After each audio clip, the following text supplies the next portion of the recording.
Bonjour à tous et bienvenue dans ce nouvel épisode de K-Mercato. Installe-toi, ça va commencer. On commence cet épisode en France et particulièrement à l'Olympique Lyonnais où Samuel Umtiti, l'international français, fait tout pour revenir. Salut à tous. On me reproche souvent de ne pas dire bonjour, donc bonjour. Sachez une chose, le mec est fragile. C'est un ancien champion du monde, il est solide. Quand il est là physiquement, quand ça va pas, c'est compliqué. Le PSG et Lille trouvent un accord pour le transfert de Renato Sanchez. La somme serait d'environ 25 millions d'euros. Joueur à fort potentiel, comme je vous l'ai dit, c'est quelqu'un que j'aimerais bien voir au PSG. 25 millions d'euros, c'est raisonnable.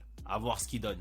Un peu irrégulier, mais on verra. Toujours au PSG, Nasser El Khelaifi s'occupe personnellement du dossier du futur entraîneur. Christophe Galtier s'est mis d'accord d'ailleurs avec la direction parisienne qui, elle, s'est mis d'accord avec l'OGC Nice.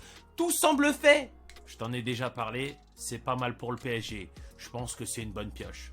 Donc bon, on verra ce que ça va donner durant cette saison. Mais Galtier, il a le mérite d'être français. En plus de ça, c'est un meneur d'hommes. À voir ce qu'il donne avec des stars internationales. Moi, j'y crois. L'Olympique de Marseille fait sa première offre pour Luis Muriel. Une offre de 10 millions d'euros qui n'a pas suffi. On rappelle que le club de l'Atalanta en demande 15 millions d'euros. Luis Muriel, c'est un bon neuf. Mais vraiment un bon neuf de Serie A. Après, faut voir ce qu'il va donner à Marseille. 10 millions d'euros, c'est trop juste. 15, c'est un peu trop, je trouve. Mais on verra quand même. Ça dépendra du nombre de buts qu'il va mettre. Aujourd'hui, tout est une question de statistiques.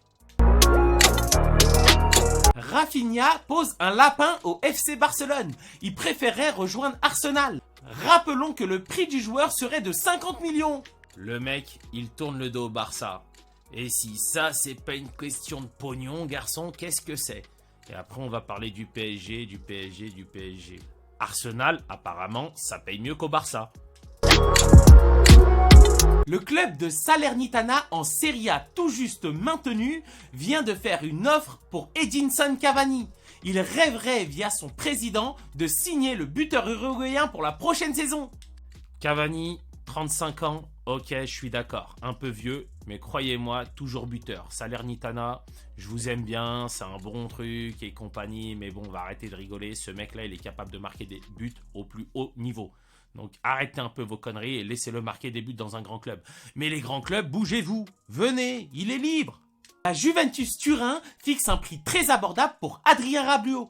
Il demanderait entre 15 et 20 millions. Les clubs anglais sont intéressés par le dossier.